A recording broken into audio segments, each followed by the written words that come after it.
My boyfriend publicly humiliated me on TikTok, calling me the most hideous girl he has ever been with before dumping me. So I disappeared without a word. This morning, after ignoring 43 missed calls, I opened my door to find him sobbing on his knees. Chase and I have been together for almost 3 years. Met him when I was 21. He was the guy who knew how to fix the garbage disposal when it jammed. First green flag. Or so I thought.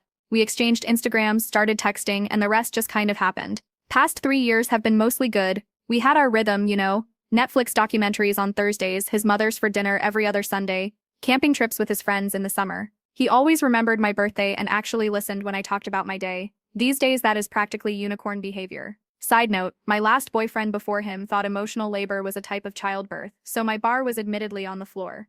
Fast forward to this Tuesday. I am scrolling on my phone during lunch and my phone dings with a text from my friend Jules. It is just a TikTok link with "Call me now" in all caps. Jules is not the dramatic type. She once texted "slight issue" when her apartment was literally flooding. I click the link and there is Chase at Brewster's, that dive bar his buddies always hang out on Mondays. I could tell by the neon Budweiser sign behind him that flickers every 7 seconds. We counted once while waiting for our order. He is clearly 6 beers deep, red-faced, arms slung around his friend Jordan. Someone off camera asks, "So rate your girlfriend, bro?" And y'all, the look on his face changed. It was not his normal smile. It was this weird smirk I had never seen before, like he was about to let everyone in on some private joke. Riley? Honestly, probably the most hideous girl I have ever been with, like a 4 on a good day. The bar erupts in O and someone yells "savage." Chase just laughs and keeps going. But she cooks really good pasta and never complains when I go out with the boys, so I keep her around. Low maintenance, you know?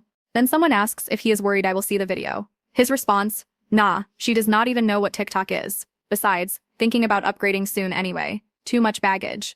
The timestamp showed it was posted at 11:43 p.m. Monday night while I was at home doing a face mask and texting him goodnight. The video had 247,000 views. 247,000 views. 247,000 views.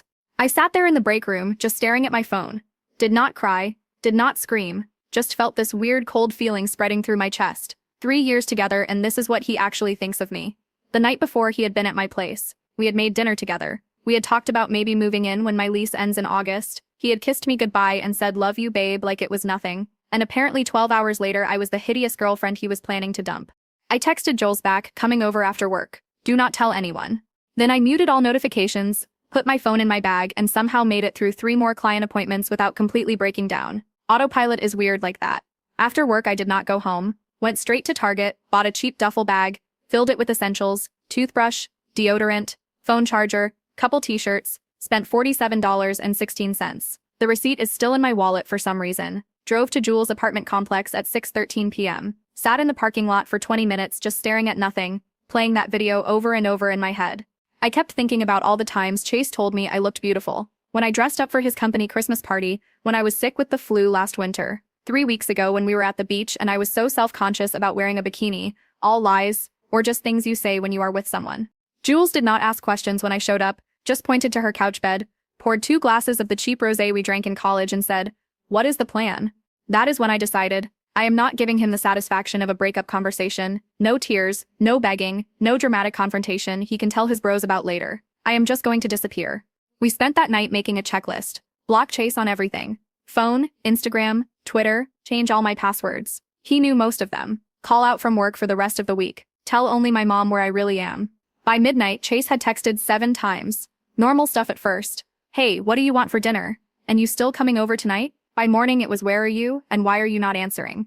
By afternoon he had called 12 times. Not one mention of the TikTok. Not one apology. Nothing.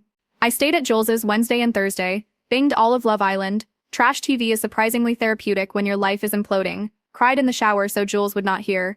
Ordered too much Uber Eats because neither of us felt like cooking. Friday morning, Jules went to my apartment to grab more of my clothes. Said Chase had clearly been there. Empty energy drink cans on the counter. His jacket thrown over my couch. He had left a note taped to my door. "Call me. We need to talk." Still nothing about why we might need to talk. Like I am supposed to just not know about the video.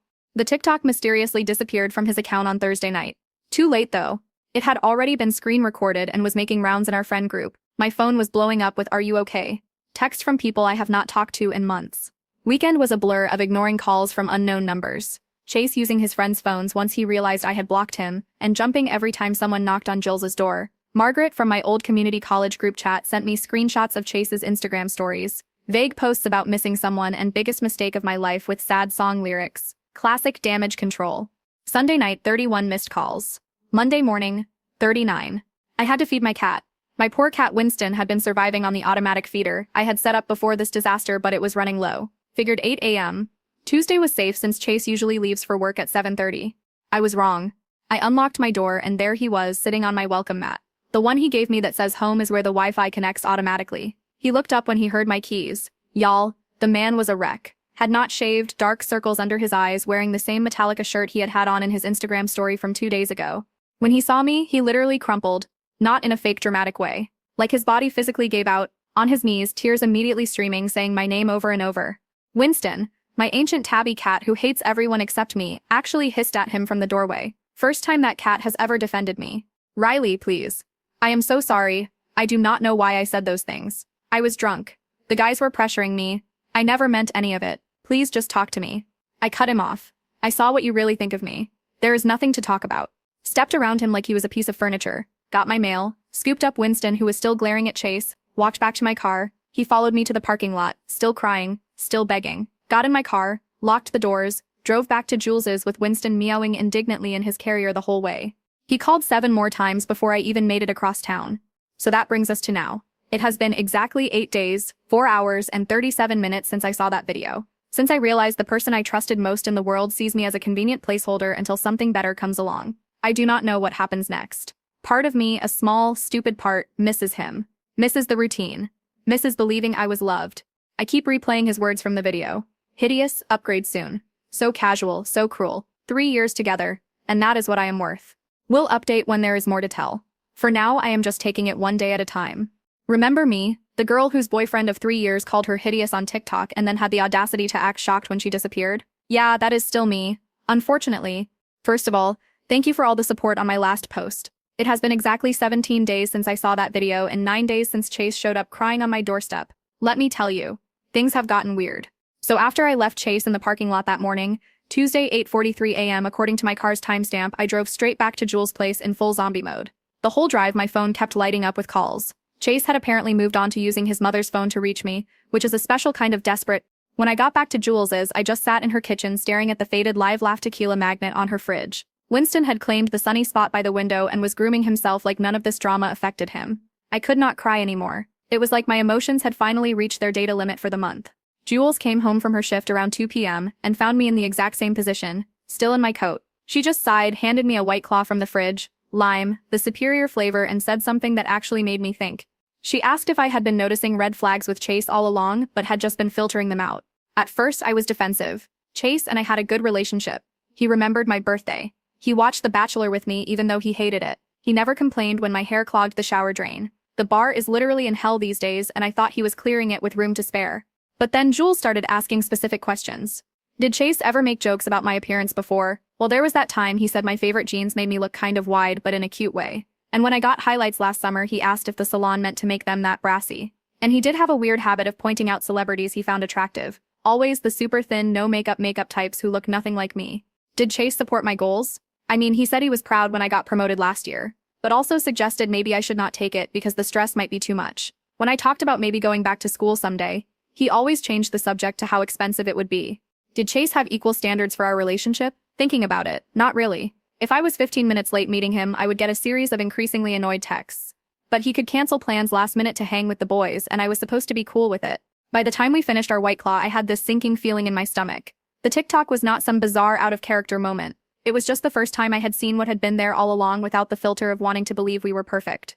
That night, Chase escalated to a new level. At exactly 9:17 p.m., Jules's doorbell rang. We both froze like we had been caught committing a crime. Winston actually growled from his perch on the arm of the couch. Through the peephole, Chase holding the saddest-looking grocery store flowers I have ever seen.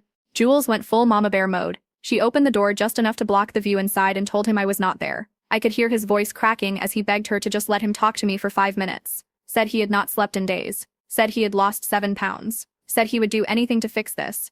After Jules finally got him to leave, she found a handwritten letter he had slipped under the door. 8 pages. 8. Front and back. I have to admit, I read it twice. It was a lot, tear stains on the paper. Promises to spend the rest of my life making this up to you. Explanations about how he was drunk, how his friends were peer pressuring him, how he had been having a bad day at work. Classic deflection bingo. But one line actually got to me. I said those horrible things because I am insecure and afraid you will realize you are too good for me. For about 20 minutes, I actually considered calling him. That is how messed up my brain was. Like he humiliated me publicly, and I was feeling bad for him. Thankfully, Jules's Wi-Fi chose that exact moment to crash. Classic Thursday night Xfinity outage, so we could not even stream anything. Instead, we ended up going through old photos on my phone. And that is when I had my first real epiphany. In literally every picture of Chase and me together from the past year, I am looking at him with this big smile, and he is either looking at his phone or off to the side or making some stupid face. Not a single one where he is looking at me the way I am looking at him. How did I never notice that before? Friday morning brought a new development. My brother Nathan called to tell me that Chase had shown up at his apartment at 7 a.m. asking if he knew where I was. Nathan, being the overprotective brother he is, told Chase that if he came by again, they would be having a different kind of conversation. Dramatic, but I appreciate the sentiment. By that point, I was actually starting to feel smothered by all of Chase's attempts to contact me. It was not romantic, it was uncomfortable. So I did something I had been avoiding. I drafted a text, simple, direct, no room for misinterpretation. I need space. Please stop contacting me, my friends, and my family. I will reach out when if I am ready to talk. Sent it at 10:22 a.m. Immediately turned my phone off for 3 hours because I could not handle seeing his response. When I finally checked again, there were 5 paragraphs waiting for me. The gist. He understood, he would respect my boundaries, he would wait forever if that is what it took. Followed immediately by 3 more texts asking when forever might end, and if we could please just meet for coffee next week. So much for respecting boundaries. The weekend was actually peaceful. Jules's roommate Margaret was out of town visiting her parents, so we had the place to ourselves. Winston had fully claimed the guest bedroom as his territory. We ordered in, did face masks, watched all 3 Magic Mike movies for the plot, obviously, and I went a full 24 hours without checking my phone. It felt like coming up for air after being underwater.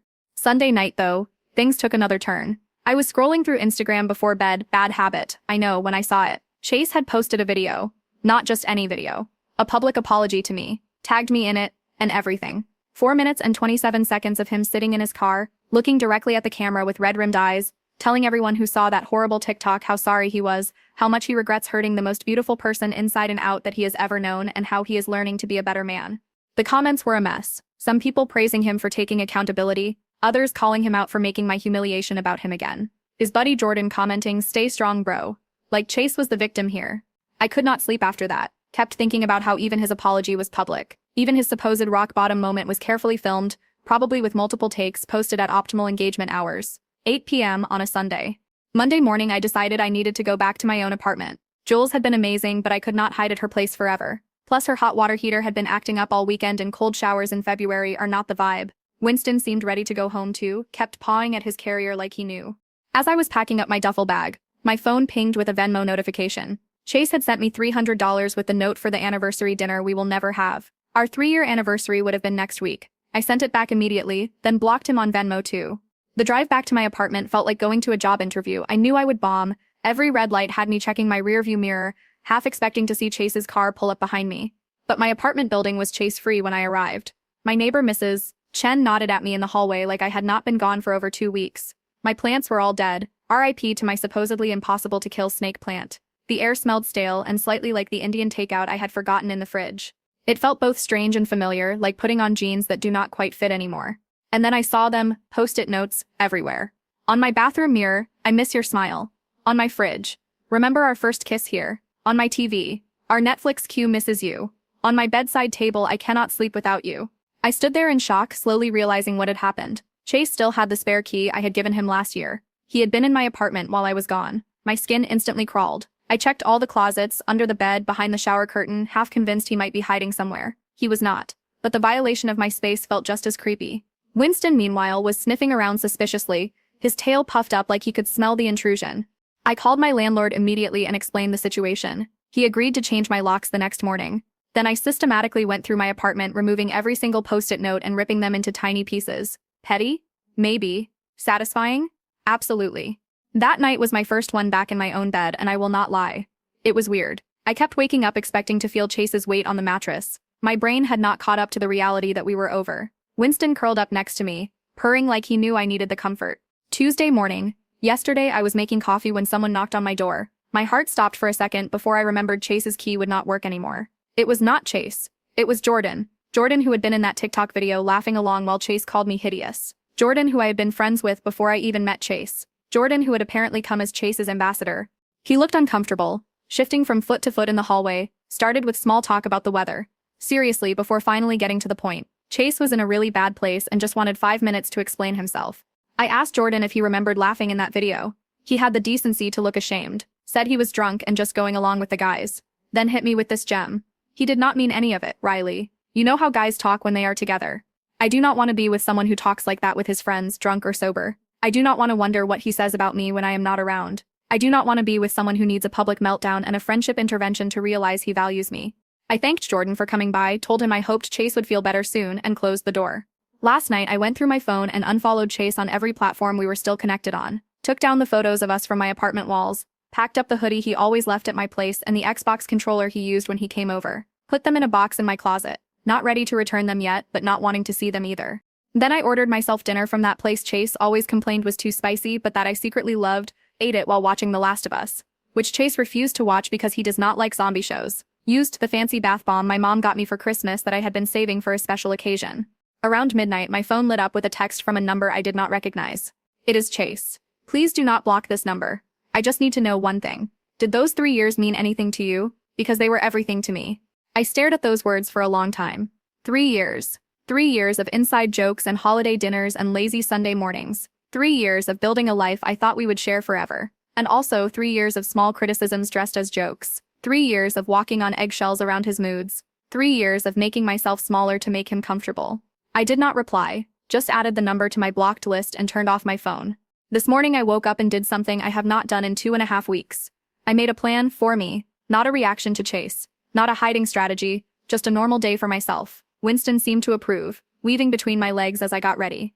But as I was heading out to grab coffee, I saw something that stopped me cold. Chase's profile picture on Instagram had changed to a photo of us from last summer at his cousin's wedding. My head on his shoulder, both of us smiling. It should not matter. It should not affect me at all. But it did. We'll update again when there is more to tell. For now, I am taking it day by day, and remembering what my grandma always said, sometimes the trash takes itself out. Y'all, I was not planning on updating so soon, but the past week has been absolutely unhinged and I need to process. It has been exactly 32 days since I saw that video. 1 month of rebuilding my life without someone who I thought was my future. And honestly, some days are better than others. The weirdest thing happened last Saturday. I was at Target, my emotional support store, do not judge, picking up some new sheets because I finally decided to get rid of the gray ones. Chase always said, brought out the blue in his eyes. I was debating between sage green and terracotta when I noticed a woman staring at me from the end of the aisle. At first, I thought maybe I had something on my face or toilet paper stuck to my shoe. Would not be the first time, but then she walked over, looking super uncomfortable, and asked if I was the girl from Chase's TikTok. My stomach instantly knotted up. It is one thing to be humiliated online, it is another to be recognized by strangers at Target on a random Saturday while wearing no makeup and yesterday's messy bun.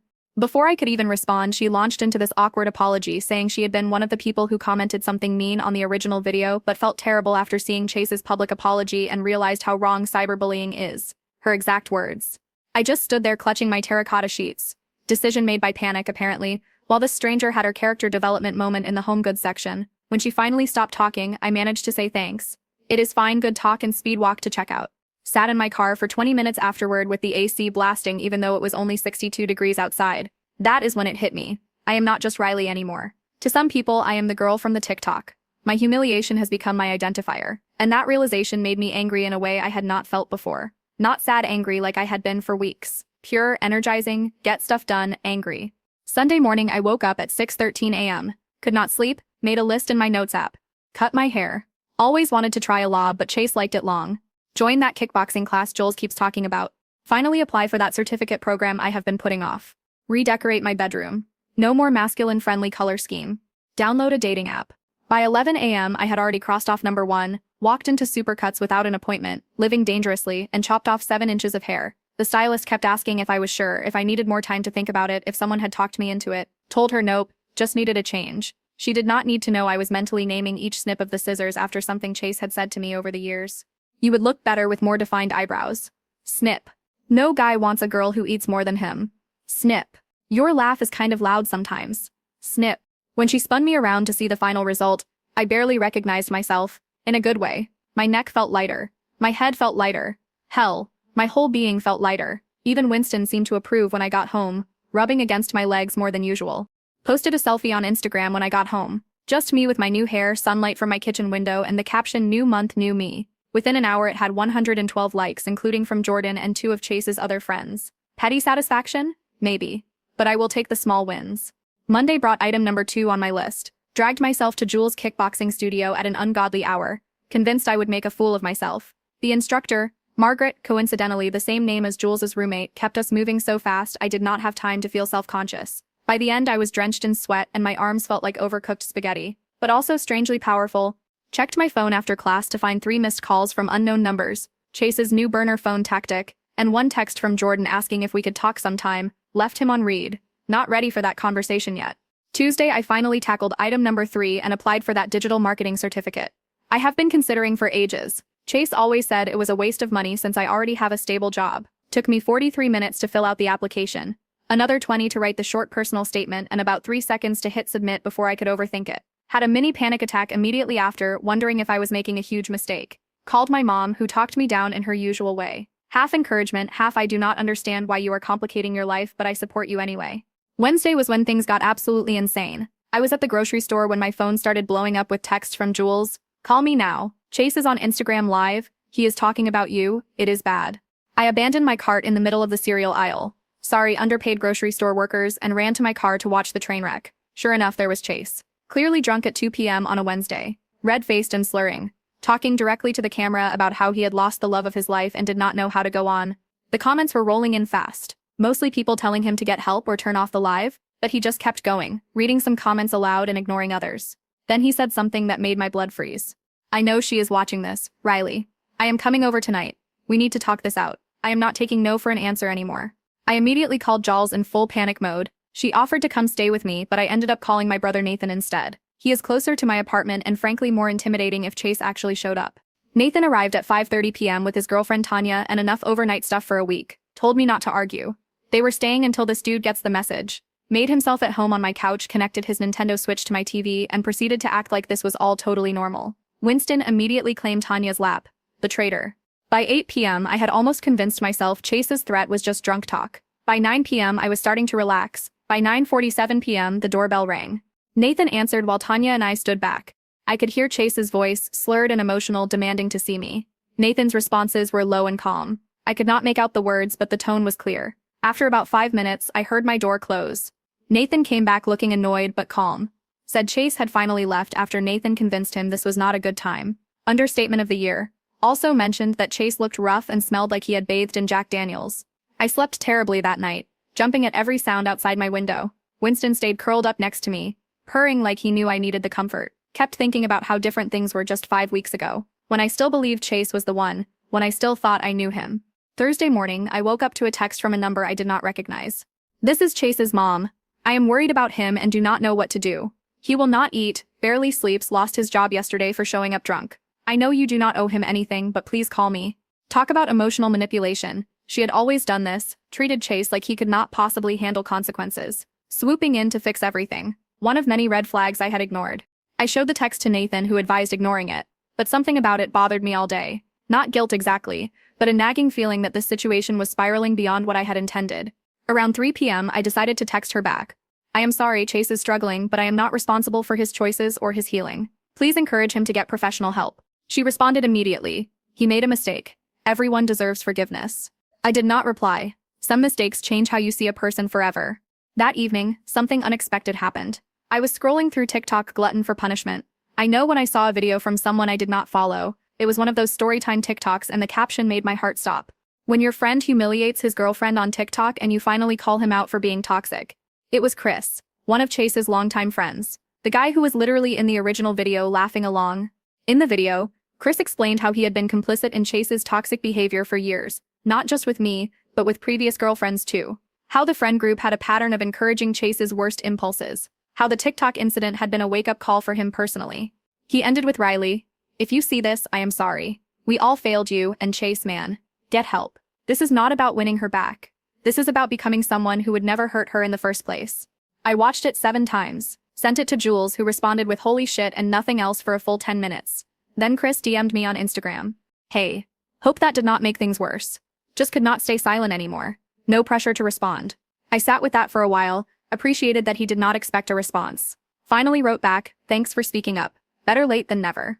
We ended up having a surprisingly honest conversation. He told me Chase had been spiraling hard since I left, drinking daily, getting into fights, alienating friends, said the friend group was divided between those enabling him and those trying to get him help. Chris also confirmed something I had suspected. This was not the first time Chase had spoken about me that way, just the first time it was recorded. That hit different.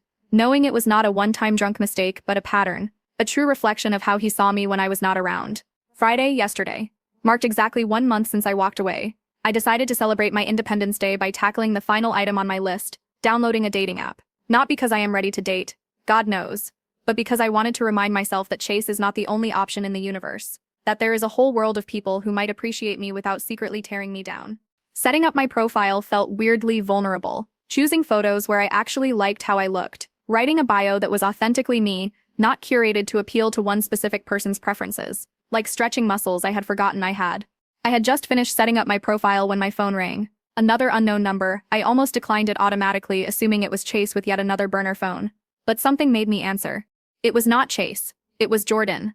Jordan sounded weird, nervous, talking too fast, said he needed to tell me something important. Something about the original TikTok. Something that might change how I saw everything. I almost hung up, almost told him I was done with all of it. Done with Chase, done with his friends and their drama. But then Jordan said, the TikTok was not spontaneous. Riley, Chase planned it, and I can prove it. We met Saturday at 2 p.m. at the Starbucks on 5th Street. Nathan insisted on coming with me and sitting at a nearby table just in case. Winston gave me what I swear was a judgmental look when I left, like he knew I was walking into more drama. Jordan looked rough. Not Chase-level disaster, but definitely stressed. Dark circles under his eyes, hair unwashed, wearing the same shirt I had seen him in at least 3 times on Instagram recently. The first 5 minutes were painfully awkward. He apologized about 17 different ways for his part in the TikTok situation. I just sipped my latte and waited for him to get to the point. Finally, he pulled out his phone. Before I show you this, you need to know I did not find it until yesterday. I was going through some old group chats trying to find a pizza place we ordered from once, and I saw this thread that Chase started about a month before, you know. He slid his phone across the table. It was open to a WhatsApp group chat titled Weekend Warriors. Chase, Jordan, Chris, and 2 other guys. The messages were from 5 weeks before the TikTok incident. Chase, need your help with something, boys. Chris, what is up? Chase, trying to figure out how to break up with Riley. Jordan, whoa, for real? Thought you guys were looking at places together. Chase, yeah, that is the problem. She is getting too serious. Plus I met someone at the gym. I felt my face getting hot as I scrolled. Chase went on to explain that he had been talking to his words, a girl named Sierra, for almost 3 months, but he was worried about how I would react to a breakup since we shared so many friends and she can get emotional. Excuse me? As I kept reading, it got worse. Chase was literally asking his friends for advice on how to make me break up with him so he could look like the good guy. Their suggestions ranged from gradually becoming more distant to picking fights over nothing too, and this is what made me nearly drop the phone. Just be an ass on social media so she sees it and dumps you. The last message in the thread was from Chase. TikTok might be the move, she never checks it anyway. I looked up at Jordan, who could not meet my eyes. Why show me this now? I asked. He explained that after our last conversation, he had been feeling increasingly guilty about his part in everything. Said he had assumed the TikTok was just drunk stupidity, not a calculated move. Did not know about Sierra until he found these messages. Chase has been lying to everyone, Jordan said, telling us how heartbroken he is, how he made the biggest mistake of his life. Meanwhile, he is still texting Sierra. I saw them together at Chipotle yesterday. It was like the final puzzle piece clicking into place. The TikTok was not a drunken mistake. It was deliberate. It was a plan that backfired when I disappeared instead of confronting him. I sat there for a moment trying to process the fact that not only had Chase intentionally humiliated me online, but he had done it to escape our relationship and be with someone else. And now he was playing the devastated boyfriend role to save face with everyone. I thanked Jordan for showing me the truth, then walked out of Starbucks with Nathan trailing behind asking 70 questions I was not ready to answer. That night I made a decision. After 37 days of silence, I was going to talk to Chase. On my terms. Not to get back together. That ship had sailed, hit an iceberg and sunk to the bottom of the ocean. But to let him know that I knew everything. Sunday morning at exactly 10 a.m., I texted Chase from my real number. We need to talk. Today 2 p.m., Java Hut on Main. Do not be late. He responded within 12 seconds. I will be there. Thank you, Riley. I love you. Spoiler alert, he does not in fact love me. I spent the next 3 hours oscillating between absolute certainty and complete panic. Changed my outfit 4 times. Practiced what I wanted to say in the mirror like I was preparing for a job interview. Called Jules twice to talk me off the ledge. Winston sat on my bed watching me with what looked suspiciously like disappointment. Arrived at Java Hut 20 minutes early to secure the corner table with my back to the wall. Tactical positioning. ordered a chai latte I had zero intention of actually drinking. Chase walked in at 1:58 p.m., scanning the cafe until he spotted me. He looked better than I expected. Showered, shaved, wearing the blue button-down I had given him. For a split second, my heart did that familiar flip it always did when I saw him. Then I remembered the WhatsApp messages. He reached for a hug, which I avoided by gesturing to the chair across from me. His face fell, but he sat down, launched immediately into what sounded like a rehearsed speech about how sorry he was, how much he missed me, how the past month had been the worst of his life. I let him talk for exactly 2 minutes. Then I placed my phone, screen up, between us, open to the screenshots Jordan had sent me of the group chat. "So who is Sierra?" I asked. The look on his face. Y'all, it was like watching someone get hit with a taser. His mouth opened and closed like a fish gasping for air. Those are Jordan should not have. Just tell me the truth, Chase. For once. The next 20 minutes were illuminating. Once he realized he was caught, the apologies stopped and the excuses started. Sierra was just a friend at first. Sure, Jan. He had been confused about our relationship for months. He thought 3 years was too long to be with one person in your 20s. The TikTok was stupid, but he never thought I would see it. I panicked when you disappeared, he admitted. I realized I had made a huge mistake. Sierra was not worth losing you over. That is when it clicked. He was not devastated about hurting me. He was devastated about looking like the bad guy, about losing control of the narrative, about everyone knowing what he had done. I took a sip of my cold chai and said the words I had been practicing all morning. I am not here to get back together, Chase. I am here to tell you that I know everything. And I am done. Do not contact me, my friends or my family again. We are over. His eyes welled up with tears that I am now 99% sure were performative. But I love you, he said. We can fix this. I will do anything. If you loved me, you would not have spent 3 months planning how to humiliate me so you could be with someone else. I stood up, gathering my purse and jacket. That is when he played his final card. One I was not expecting. I broke the lease on my apartment. He blurted out. I have been staying with my mom. I thought we would be moving in together next month, like we planned. For a brief, insane moment, I felt guilty. Like I was the one ruining his life. Then I remembered the cold calculation of those messages, planning exactly how to break my heart in the most public way possible. You should call Sierra, I said. I am sure she has room at her place. And then I walked out. No dramatic exit, no scene, just done. He texted 17 times in the next 2 hours, switching from apologetic to angry to desperate and back again. I did not reply to any of them, just took screenshots and sent them to Jules with the caption, "The audacity continues." Around 7 p.m., my phone lit up with a text from an unknown number. My first thought was here we go again. But it was not Chase. It was Sierra. Hi, Riley. You do not know me, but I think we need to talk. Chase has been telling me one story and apparently telling you another. We met for coffee Monday afternoon. I have consumed enough caffeine this week to power a small city. Turns out Sierra had no idea Chase had a girlfriend until 2 weeks ago when she saw his public apology TikTok. He told her he was single, had been for months, and was dealing with a crazy ex who could not let go. Sound familiar? The craziest part? She is actually nice. We ended up talking for 3 hours, comparing notes on Chase's lies. She showed me texts where he was telling her he loved her the same day he was leaving, sobbing voicemails on my phone. By the end of our conversation, we were following each other on Instagram and had made tentative plans to check out a new wine bar that is opening next month. Trust issues, solidarity, I guess. That night, I finally did something I had been putting off. I unblocked Chase on Instagram just temporarily and went to his profile. His story from 3 hours earlier was a black screen with glimpse of us playing the sad boy anthem. So on brand. And the text, "Sometimes you do not know what you have until it is gone." His profile picture was still us from last summer. His most recent post, a throwback photo of us from our 2nd anniversary with the caption, "I would give anything to go back." Meanwhile, Sierra had sent me screenshots of him texting her that same day asking if she wanted to hang out later. I have never felt more certain of a decision in my life. Yesterday marked exactly 40 days since I discovered the TikTok. 6 weeks of pain, anger, confusion, and finally, clarity. I officially blocked Chase on every platform, changed my number this morning, told my landlord under no circumstances should he ever be allowed into the building. And then I did something just for me. Remember that digital marketing certificate I applied for? I got accepted yesterday. Classes start next month. Paid the deposit with money I had been saving for the apartment Chase and I were supposed to share. Last night, Jules, Nathan, and a few other friends came over for an impromptu goodbye Chase party. We ordered pizza, drank cheap wine, and took turns reading the increasingly desperate texts he sent over the past weeks. Toxic, I know. But also weirdly cathartic. Winston sat in the middle of it all, occasionally meowing like he was adding his own commentary. At one point, Nathan asked if I was sad about wasting 3 years with Chase. And the thing is, I am not. Those years were not a waste, they were a lesson about red flags. I will never ignore again. About my own resilience. About the kind of relationship I actually deserve.